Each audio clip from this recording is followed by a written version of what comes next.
Hello everyone, welcome back to IGNOU exams. आज मैं आपको इग्नो के course BEGS 185 English language teaching करवाऊंगी। इस बुक में गाइस 3 ब्लॉक्स हैं। आज हम इस बुक का थर्ड ब्लॉक करेंगे। फर्स्ट ब्लॉक मैं कंप्लीट करवा चुकी हूँ, जिसकी चारों यूनिट्स मैंने करवा दी हैं, और सेकेंड ब्लॉक की सिर्फ अभी एक यूनिट रहती है। लेकिन अभी मैंने ये ब्लॉक स्टार्ट कर दिया था, इसलिए पहले इसकी एक यूनिट कंप्लीट करवा देती हूँ। फिर उसके बाद में मैं आपको सेकेंड ब्लॉक भी कंप्लीट करवा दूँगी। आज हम थर्ड ब्लॉक की यूनिट 1 करेंगे, teaching learning material the needs and significance. इसका फर्स्ट चेक ऑफ प्रोग्रेस मैं करवा चुकी हूँ। आज हम इसको आगे से कंटिन्यू करेंगे। देखिए, यहाँ तक मैंने पहले वीडियो में करवा दिया है। आज मैं आपको मटेरियल्स डेवलपमेंट से करवा रही हूँ। मटेरियल डेवलपमेंट का क्या यहाँ पे बता रखा है, जैसे कि आप कुछ भी पढ़ते हैं या कोई टीचर आपको पढ़ाता है, तो हर किसी को ना एक मटेरियल की रिक्वायरमेंट होती है, जिससे हेल्प लेके वो अच्छे तरीके से बच्चों को गाइड कर पाए। अब एग्जांपल से समझाती हूँ। जैसे कि मैं अगर आपको पढ़ा रही हूँ, तो ऑब्वियसली ये जो इग्नू का स्टडी मटेरियल है, ये मेरे लिए बहुत बेनिफिशियल है, क्योंकि तभी मैं आपको समझा पा रही हूँ। अगर मेरे पास ये बुक नहीं होती या फिर मेरे पास ये स्टडी मटेरियल नहीं होता, तो बहुत दिक्कत आती मुझे कि सिलेबस कितना है, किस अकॉर्डिंग कवर करवाना है, कितना पढ़ाना है, क्योंकि टाइम बहुत कम है। तो उसमें ऐसा तो नहीं है कि मैंने एक टॉपिक गूगल पे सर्च किया और उससे रिलेटेड मैं आपको जितना मैक्स टू मैक्स पढ़ा सकूँ उतना पढ़ा दूँ। तो मटेरियल होने से ये बहुत बड़ा बेनिफिट हो जाता है। जो मटेरियल होता है उसको डिज़ाइन किया जाता है, एवं कस्टमाइज़ किया जाता है फॉर लैंग्वेज टीचिंग लर्निंग, पढ़ाने और सीखने के बेसिस पे। The process involves both teachers and material writers. The teachers evaluate the material for use in the classroom, while the writers conceive and prepare the material based on the teachers learner need. जो writers होते हैं वो teachers की need के according material को prepare करते हैं, और जो टीचर्स होते हैं वो उस मटेरियल का यूज़ करके क्लासरूम्स में पढ़ाते हैं। However, some positive trends with regard to production of material are, यहाँ पे आपको कुछ पॉजिटिव वजह दे रखे हैं कि जो मटेरियल बनाया जाता है उसके लिए कुछ पॉजिटिव चीज़ें क्या हो सकती हैं। वैसे आज बहुत अच्छी बारिश हो रही है, मे बी आपको इसमें आवाज़ आ रही हो वीडियो में। बहुत अच्छी बारिश हो रही है, मौसम इतना अच्छा हो गया, इससे गर्मी भी कम लग रही है। नाउ यहाँ पे कुछ पॉजिटिव ट्रेंड्स दे रखे हैं मटेरियल के, जैसे कि material requiring investment by learners where they deserve for themselves and interests of the language contents. देखिए, इन ट्रायल केसेस का मतलब क्या होता है, complicated part of the detail of something. कई बार क्या होता है, जो मटेरियल होता है उसमें एक इन्वेस्टमेंट की ज़रूरत होती है, किसकी, by the learners where they discover for themselves. Material जो होता है वो लर्नर्स और टीचर दोनों के लिए होता है। पहले उसको प्रिपेयर किया जाता है, उसके बाद में ही उसको पढ़ा जाता है। हो सकता है कि जिसने प्रिपेयर किया वो ना पढ़े, लेकिन उनके जैसे और लोग पढ़ सकते हैं। जैसे कि बहुत सारे यूट्यूबर्स होते हैं जो अपना बहुत अच्छे तरीके से पढ़ाते हैं, और वो अपने जो भी उनके टेक्निक्स होती हैं, जो भी उनका मटेरियल होता है, उसको एक बुक में प्रोवाइड करते हैं, जिससे कि बाकी जो जिनको नीड होती है, जो लर्नर्स को नीड होती है, वो उन बुक्स को प्रिपेयर कर लेते हैं। सेकंड बताता है interactive learning packages with use different media to provide richer experience of the language. इसके अलावा जो इंटरैक्टिव लैंग्वेज लर्निंग पैकेजेस होते हैं, जैसे कि CD है, फ्लॉप डिस्क है, या फिर कुछ इस तरीके का विजुअल जो मटेरियल होता है, वो एक अच्छा एक्सपीरियंस देता है। और रिचर एक्सपीरियंस इसलिए क्योंकि वो थोड़ी कॉस्टली पड़ती हैं, लेकिन हाँ, वो देखने में काफ़ी अच्छा लगता है और उससे चीज़ें काफ़ी ज़्यादा अच्छे तरीके से समझ में आती है। Extensive reader series that do not rely just on language activities but provoke the readers to think as well. Extensive reading का मतलब क्या होता है, जो कि रीडर्स परमानेंटली बिजी रहते हैं, जिनको कुछ ना कुछ पढ़ना बहुत पसंद होता है। तो ऐसे टाइप की रीडिंग जो कि एंगेज रहती है with different types of reading material, अलग अलग टाइप के डिफरेंट टाइप्स ऑफ मटेरियल से रीड करने में बिजी रहते हैं। Personalized text that refers the learners to actual life and the use of language in such a situation. Increase use of internet source for language learning. ये एक point explain करने की बिल्कुल भी ज़रूरत नहीं है कि जो यूज़ ऑफ इंटरनेट है उसको कितना अच्छा और किस तरीके से इंक्रीज वे में हो रहा है। Introduction of functional grammar other than the rules of grammar. और जो फंक्शनल ग्रामर होती है उसको पढ़ा, जैसे कि मानिए आप नॉवल पढ़ते हैं या इंग्लिश की नॉर्मल रीडिंग करते हैं, तो उसमें इतने ग्रामेटिकल रूल्स नहीं होते, आपको पढ़ने नहीं होते, आपको डायरेक्ट एप्लीकेशन बेस्ड चीज़ों को पढ़ना पड़ता है, जिससे आपकी स्किल्स काफ़ी हद तक एनहेंस होती है, आपके अंदर काफ़ी वोकैबुलरी स्ट्रोक होने लगती है, प्लस चीज़ों को देख के आप अपने वर्ड्स में वो एक्सेंट भी लाने लग जाते हैं एक पर्टिकुलर टाइम पर। उसके अलावा यहाँ पे ये जो लास्ट पॉइंट है ये काफ़ी इंपॉर्टेंट है। More and more government research institutions like the NCERT etcetera are involve in preparing material where there is no commercial angle to these materials. तो इसके अलावा एनसीईआरटी है, सीबीएसई में अपने अलग अलग एग्जाम्स के लिए वो लोग अच्छा खासा मटेरियल प्रोवाइड करते हैं। तो यही चीज़ें आपको यहाँ पे बता रखा है। इसके अलावा देखिए यहाँ जो है ये सिर्फ पॉजिटिव चीज़ें थी। अब यहाँ पे कुछ नेगेटिव चीज़ें भी बता रखी है आपको। Some negative trends exhibit in the material production. तो कुछ नेगेटिव ट्रेंड्स आपको दे रखे हैं, जैसे कि अराइजिंग एम्फेसाइजेज ऑन ग्रामर और ड्राइविंग टेक्स्ट। एम्फेसाइजेज का मतलब हो गया स्पेशल इंपॉर्टेंस और अटेंशन। जो ग्रामर होता है उसके ऊपर ज़्यादा फोकस लोग नहीं देते हैं। फंक्शन रीडिंग में ज़्यादा ग्रामर पे फोकस नहीं किया जाता, जिसकी वजह से काफ़ी वीकनेस देखने को मिल जाती है रीडिंग्स में। The text use are often very short and do not take the reader through the language experience. जो टेक्स्ट होता है बहुत ही शॉर्ट और लिमिटेड होता है, सो उसमें ज़्यादा टाइप तक आप लैंग्वेज का एक्सपीरियंस नहीं कर पाते या ज़्यादा डेप्थ में चीज़ों को नहीं पढ़ पाते। एग्जाम्पल से देखिए, जैसे एनसीईआरटी की जितनी भी बुक्स होती हैं, सिलेबस की आपकी जितनी भी बुक्स होती हैं, उनमें बहुत ही लिमिटेड चीज़ें आपको प्रोवाइड करी हुई होती हैं। उनको अगर आपको और ज़्यादा डेप्थ में पढ़ना है तो उसका बहुत बेसिक ऑप्शन ये है कि आप उससे रिलेटेड और कोई रेफरेंस बुक प्रेफर करें। लेकिन बहुत से बच्चे ऐसे होते हैं जो सिर्फ टेक्स्ट बुक तक लिमिटेड रहते हैं, उसके बाद में वो कोई और बुक को नहीं खरीदते हैं। तो जो ये नॉलेज है, इन्फॉर्मेशन है, वो थोड़ी इनकम्प्लीट रह जाती है। तो उस टाइम पे ये काफ़ी नेगेटिव हो जाता है। Most of the activities are language stimulated and do not focus on critical and analytic thinkings। अब कुछ जो एक्टिविटीज़ होती हैं, जो प्रोग्राम्स होते हैं या कुछ जो मटेरियल होता है वो लैंग्वेज स्टिमुलेटेड होता है। मीन्स कि लैंग्वेज को बहुत एक्टिव बना देना या फिर बहुत ही लैंग्वेज के ऊपर बेस्ड रहता है। उसकी जो क्रिटिकल और एनालिटिकल थिंकिंग होती है उसके ऊपर कोई भी फोकस नहीं जाता है। Most of the books and the activities underestimate the learner linguistically, intellectually and emotionally। अब देखिए इसमें क्या होता है कि बहुत से बच्चे क्या करते हैं या जो लर्नर्स होते हैं वो जो चीज़ें उसमें लिखी होती हैं वो उसको उस अकॉर्डिंग ही समझते हैं। उसमें एक्चुअल जो इमोशंस होते हैं या जो फीलिंग्स होती है उसको वो समझ नहीं पाते। और कई बार ऐसा भी होता है कि वो चीज़ों को बहुत ही नेगेटिव या पॉजिटिव वे में लेके उसका साइड इफ़ेक्ट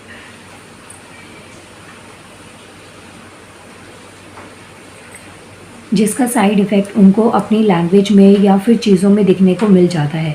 तो इससे कहीं ना कहीं ये चीज़ें, जब लर्निंग आपको पास में मटेरियल होता है तो उसमें बहुत सारी चीज़ें ऐसी होती हैं जहाँ पे आपको ये इमोशंस और ये सब चीज़ें समझ में नहीं आती हैं। तो इस वजह से इसके कुछ नेगेटिव ट्रेंड्स भी हैं जो कि मटेरियल प्रोडक्शन में आपको देखने को मिलते हैं। प्लस कई बार ऐसा भी आपने देखा होगा कि आप कोई बुक्स पढ़ते हैं उसमें एरर आता है आंसर्स में या फिर कुछ टाइपिंग एरर हो जाता है। तो जो भी आपके मटेरियल को प्रिंट कर रहा है तो ज़रूरी नहीं है उस इंसान के पास भी आप जितनी ही नॉलेज हो और वो उन चीज़ों को करेक्ट कर पाए। तो बहुत से लोग तो उन मिस्टेक्स को कैप्चर करके समझ जाते हैं कि यहाँ पे ये चीज़ गलत है, लेकिन कुछ को समझ नहीं आता। नेक्स्ट हेडिंग है area of focus in developing material should be. जो एरिया ऑफ है मतलब किस किस एरिया पे जब मटेरियल को डेवलप किया जाता है तो उस टाइम पे कहाँ कहाँ पे वर्क करने की बहुत ज़्यादा ज़रूरत है। ये आपको कुछ एरियाज़ आपको यहाँ पे दे रखे हैं। इसके बाद में गाइस चेक योर प्रोग्रेस 2 में आपको करवाती हूँ। Why is it said that material development must involve both teacher and material writers. अब क्वेश्चन में ये कह रहा है आपको कि जो मटेरियल डेवलपमेंट होता है, जो भी मटेरियल बनाया जाता है, राइटिंग कंटेंट होता है, उसमें टीचर्स और जो मटेरियल राइटर्स होते हैं वो क्यों इन्वॉल्व होते हैं। तो देखिए टीचर्स इसलिए क्योंकि वो उसको पढ़ाते हैं और मटेरियल राइटर इसलिए क्योंकि उन्होंने उसको क्रिएट किया।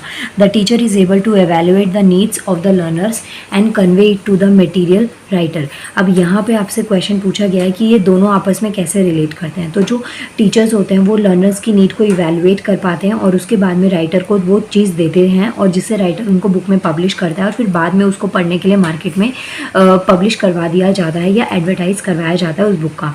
एग्जाम्पल मैंने आपको बताया था, बहुत से ऐसे टीचर्स होते हैं जो अपनी टेक्निक्स को, ईजी फॉर्मूलेस को या जिस तरीके से बच्चों को चीज़ें समझ में आती हैं उन सबको एक बुक में प्रोवाइड करते हैं और उसके बाद में उसको मार्केट में पब्लिश करवाया जाता है। इसका बहुत अच्छा खासा एग्जाम्पल, अगर आप किसी जो कॉम्पिटिटिव एग्ज़ाम्स होते हैं अगर आप उनकी प्रिपरेशन करते हैं तो आपने एक चीज़ देखी होगी कि पहले इतना स्टडी मटेरियल आपके पास अवेलेबल नहीं था जितना आज की डेट में सेल्फ फॉर्म में आपके पास में मटेरियल अवेलेबल है। चाहे करंट अफेयर्स हो, स्टैटिक पोर्शन हो, ऑब्जेक्टिव बेस्ड हो, प्रीवियस ईयर के पेपर्स हो, जो चीज़ें आपको साइट पे भी, गूगल पे भी नहीं मिल पाती कई बार, वो चीज़ें भी आपको मार्केट में ईजिली मिल जाती हैं बुक्स के थ्रू। तो ये चीज़ें काफ़ी हेल्पफुल, बेनिफिशियल होती हैं। दे हेल्प्स द राइटर्स कंसीव का मतलब होता है नए आइडियाज़ को सोचना और नए प्लान को एग्जीक्यूट करना, the text book more appropriately and make it learner centred and learner partners. और बच्चों के लिए या जो लर्नर्स होते हैं उनके लिए उस बुक को डिज़ाइन करने में, क्रिएट करने में राइटर्स की काफ़ी हेल्प कर देते हैं टीचर्स। तो ये आपके पास में क्वेश्चन था, अपनी लैंग्वेज में भी आप इस आंसर को अटेम्प्ट कर सकते हैं। सेकेंड क्वेश्चन कहता है what are the some of the positive trends in material production. जो मटेरियल प्रोडक्शन होता है उसके कुछ पॉजिटिव ट्रेंड्स आपको लिखने हैं। पेज नंबर 177 एंड 178 पे है। देखिए यहाँ पे इसके पॉजिटिव ट्रेंड्स आपको दे रखे हैं, मैंने क्वेश्चन 2 मार्क कर दिया है। वीडियो पोज करके आप इन पॉइंट्स को यहाँ से लिख सकते हैं। ये 2 पॉइंट्स हैं और उसके बाद में कुछ पॉइंट्स यहाँ पे आपको दे रखे हैं। नेक्स्ट क्वेश्चन है what are the some of the negative trends in material production. जैसे पॉजिटिव ट्रेंड्स बहुत ज़्यादा थे, उसमें आपको यहाँ पे कुछ नेगेटिव ट्रेंड्स भी लिखने हैं। आप दोनों में देखिए यहाँ सम लिखा है, यहाँ कोई नंबर स्पेसिफाई नहीं है, तो आप दोनों में ही 3-4 पॉइंट्स कम से कम लर्न कर लेना। बाकी क्वेश्चन की नीड के अकॉर्डिंग आप आंसर भी लिख सकते हैं कि क्वेश्चन कितने वेटेज का है, क्योंकि वेटेज बहुत मैटर करती है। अगर मार्क्स कम आते हैं, कम मार्क्स का क्वेश्चन है तो आप उसमें कम पॉइंट्स लिखें, अगर ज़्यादा वेटेज का क्वेश्चन है तो उसमें ज़्यादा पॉइंट लिखिए। लेकिन जब एग्ज़ाम आप देने जाते हैं तो उस टाइम पर वर्ड लिमिट पर बहुत ध्यान रखें, क्योंकि एक आंसर को ज़्यादा अच्छा प्रिपेयर करने के चक्कर में आपके बाकी का पेपर रहने के बहुत ज़्यादा चांसेस हो जाते हैं। नाउ क्वेश्चन है what are some of the negative trends in material production. आपको पेज नंबर 178 पे इसका आंसर मिलेगा। कुछ नेगेटिव ट्रेंड्स आपसे पूछे गए हैं, तो देखिए यहाँ पे है आपके पास में नेगेटिव ट्रेंड्स बहुत ही लिमिटेड हैं, आप इसको आंसर में लिख सकते हैं। नाउ गाइस नेक्स्ट क्वेश्चन आता है what are the 3 things to be kept in mind when preparing और चूजिंग मटेरियल। कौन सी 3 बातों को आपको ध्यान में रखना चाहिए जब या तो आप प्रिपेयर कर रहे हैं, मतलब आज या तो आप एज अ राइटर आप वर्क कर रहे हैं मटेरियल लेके, या फिर आप एज अ टीचर वर्क कर रहे हैं, या तो आप प्रिपेयर कर रहे हैं या फिर चूज़ कर रहे हैं मटेरियल को, तो उस टाइम पे क्या 3 चीज़ों को आपके दिमाग में आपको रखना चाहिए। आंसर मिलेगा पेज नंबर 184 पे। सो देखते हैं 184 पे क्वेश्चन नंबर 4 का आंसर ये रहा। देखिए the need of the learner, the teachers need and the language policies of the government should be kept in the mind। जो लर्नर की नीड है, टीचर्स की नीड है, प्लस जो कुछ लैंग्वेज पॉलिसीज़ होती हैं गवर्नमेंट को लेके, उन सबको दिमाग में हमें रख के तब उसके बाद में मटेरियल को चूज़ करना चाहिए। The material should often offer flexibility so that the teachers can adapt the materials to her students need. और जो मटेरियल होता है काफ़ी फ्लेक्सिबल मैनर में होता है, आपको हर एक वैरायटी का, एज ए सेड ना कि अगर आप किसी एग्ज़ाम की प्रिपरेशन करते हो आपको इतनी वैरायटी का मटेरियल मिल जाएगा जितनी आपके अंदर स्ट्रेंथ नहीं होगी, जितनी आपकी विल पावर नहीं होगी पढ़ने की, उससे कहीं ज़्यादा वैरायटी का स्टडी मटेरियल आपको मार्केट में अवेलेबल हो जाता है। They should also focus on current social issues in society so that the students can be critically engaged with the text। इसके अलावा जो करंट अफेयर्स आप पढ़ते हैं प्रिपरेशन के लिए, तो वो सब चीज़ों पे भी फोकस करना चाहिए उनको कि बहुत ही जेन्युइन और ऑथेंटिक चीज़ें हों, क्योंकि बहुत से बच्चे जो होते हैं, बहुत से लर्नर्स इवन टीचर्स इसी मटेरियल के ऊपर डायरेक्ट बेस्ड होते हैं। तो ये सब चीज़ें माइंड में रखनी चाहिए और ख़रीदते वक्त भी आपको देखना चाहिए कि जिस टाइम के आप एग्ज़ाम की प्रिपरेशन कर रहे हैं, क्या वो जो मटेरियल है उतना ऑथेंटिक है, क्या उस चीज़ के लिए वो बेनिफिशियल होगा या नहीं होगा। सो चेक योर प्रोग्रेस 2 आपका कंप्लीट हो गया। इसके बाद में आगे करते हैं selection of the material, the course book. अभी आपको मटेरियल डेवलपमेंट था, अब आप जो मटेरियल का सिलेक्शन है या कोर्स बुक है उसको कैसे सेलेक्ट करेंगे, अब हम इसको पढ़ेंगे। Any language learning course is supported by the material often refers to as a course book। देखिए जो कोर्स बुक होती है उसमें कोई भी लैंग्वेज हो, कोई भी कोर्स हो, उसके लिए बहुत सारी रेफरेंस बुक मार्केट में अवेलेबल होती हैं। यहाँ पे आपको चीज़ लिखी हुई है प्लेथोरा। प्लेथोरा का मतलब होता है बहुत सारे अमाउंट में कोई चीज़ प्रेजेंट होना। इसका बहुत सिंपल सा एग्जांपल मैं आपको देती हूँ। अगर मानिए आपको करंट अफेयर्स की प्रैक्टिस करनी है तो मार्केट में आपको 50 बुक्स मिलेंगी। आपको किसी गवर्नमेंट जॉब के एग्ज़ाम की प्रिपरेशन करनी है तो आपको इतनी वैरायटी की बुक्स मिलेंगी कि आप घर से सोच के जो जाएंगे कि आप बुक लेने जाएंगे, लेकिन वहाँ इतनी सारी बुक्स में आपको ये कन्फ्यूजन हो जाएगी कि कौन से ऑथर की, कौन से राइटर की बुक आपके लिए बेस्ट रहेगी। तो बहुत सारा मार्केट में ऐसा मटेरियल अवेलेबल है आपके पास में। The course book has become most of to most learners and teachers the heart of the program. जो कोर्स बुक होती है वो एक तरीके का हार्ट है, बाकी की जो रेफरेंस बुक होती है वो जैसे बॉडी पार्ट्स होते हैं ना कि सब कुछ इंपॉर्टेंट होता है। तो सेम चीज़ यही है कि जो प्लेथोरा ऑफ मटेरियल अवेलेबल होता है मार्केट में, प्लेथोरा काफ़ी अच्छा वर्ड, आप इसको आंसर में ज़रूर यूज़ करना। इसका मतलब यही है कि बहुत लार्ज अमाउंट में कोई चीज़ आपके पास में प्रेजेंट होना, जिसकी जितनी ज़रूरत नहीं है उससे भी कहीं ज़्यादा अमाउंट में कोई चीज़ आपके पास में प्रेजेंट होना। Make it challenging task to select the right course book. अब इतनी सारी बुक्स मार्केट में अवेलेबल हैं तो उसमें भी अपने आप में एक बहुत बड़ा चैलेंज होता है करेक्ट बुक को चूज़ करना। यहाँ पे यही चीज़ आपको बता रखी है, selection of course book is therefore a very important decision to be made by the teachers. अब देखिए जो वर्क बुक्स होती हैं, गाइड्स होती हैं, ऑडियो या वीडियो सपोर्ट्स होते हैं, वो लर्नर्स और टीचर्स दोनों के लिए बहुत बेनिफिशियल्स होते हैं, लेकिन करेक्ट को चूज़ करना और इम्पॉर्टेंट डिसीजन लेना वो बहुत बहुत ज़्यादा इंपॉर्टेंट होता है। उसमें कई बार आपके टीचर्स आपकी हेल्प कर देते हैं, नंबर ऑफ टाइम्स आपको खुद से उस चीज़ को प्रिपेयर करना पड़ता है। द सक्सेस और failure of the course book is dependent on the number of variables. जो कोई कोर्स बुक है वो उसको सक्सेस मिलेगी या नहीं मिलेगी, ये चीज़ बहुत सारे फैक्टर्स के ऊपर वर्क करती है। This relate to the larger goals and needs many more criteria.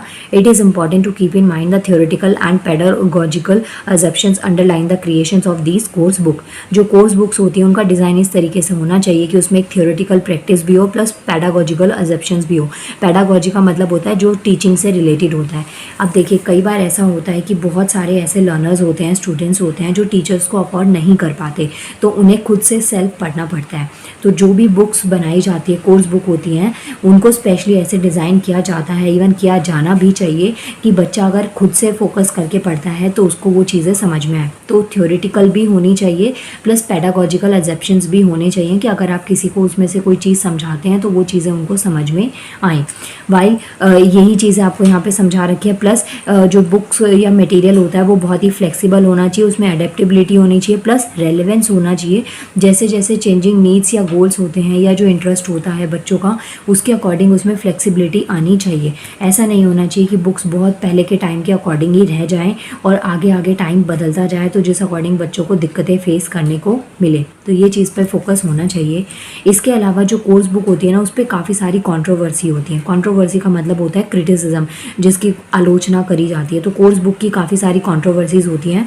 There are different schools of thought with regards to the utility of course books in recent years. Some schools have expressed the view that published material do not provide all the inputs and the teacher is seen to engage with the students in the classroom. देखिए कई बार क्या होता है, कुछ ऐसे schools होते हैं, प्राइवेट स्कूल्स कुछ ऐसे होते हैं जो कि स्टूडेंट्स को अपनी बुक्स को प्रेफरेंस दिलवाते हैं, और कुछ ऐसी क्लासेस होते हैं, कुछ ऐसे स्कूल्स होते हैं जहाँ पे एनसीईआरटी या जो सेम सिलेबस होता है उसी को इम्पोर्टेंस दी जाती है।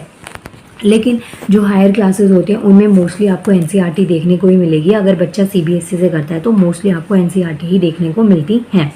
They tend to restrict the teacher and the learners by predetermining the content and teaching procedure. Since course books are usually produced centrally by a group driven sometimes by the government policies, they could be viewed as some form of institutional controls and could be disempowering for the teacher. देखिए जो course book होती है उसको या तो एक particular group बन के डिज़ाइन करता है या जो गवर्नमेंट पॉलिसीज़ होती हैं उनको ध्यान में रखते हुए बुक्स को क्रिएट किया जाता है। तो जो बुक्स होती हैं स्टूडेंट्स को समझाने के लिए, तो कई बार उसमें टीचर्स को भी काफ़ी दिक्कतें फेस करनी पड़ती हैं। कई बार तो वो काफ़ी हेल्पफुल होती हैं, बट नंबर ऑफ़ टाइम्स ऐसा भी होता है कि वो ज़्यादा बेनिफिशियल नहीं हो जाती हैं। This is more aligned to the concept of learner-centered classroom and make the material more relevant and motivating for the learners. यहाँ पे आपको चीज़ बता रखी है, जो क्लासरूम होते हैं उस अकॉर्डिंग बच्चों को ध्यान में, लर्नर्स और टीचर्स दोनों को ध्यान में रखते हुए बुक्स को बहुत ही रेलेवेंट प्लस मोटिवेटिंग बनाना चाहिए। और ऐसा नहीं है कि उसमें बहुत ज़्यादा नेगेटिव चीज़ों को प्रमोट किया जाए, किसी रिलीजन को प्रमोट किया जाए या किसी ट्राइब को प्रमोट किया जाए। हर चीज़ के अकॉर्डिंग उसको ध्यान में रखते हुए बुक्स को क्रिएट करना चाहिए। उसके अलावा जो कोर्स बुक होती हैं उसके कुछ एडवांटेज आपको दे रखे हैं कोर्स बुक पढ़ने से।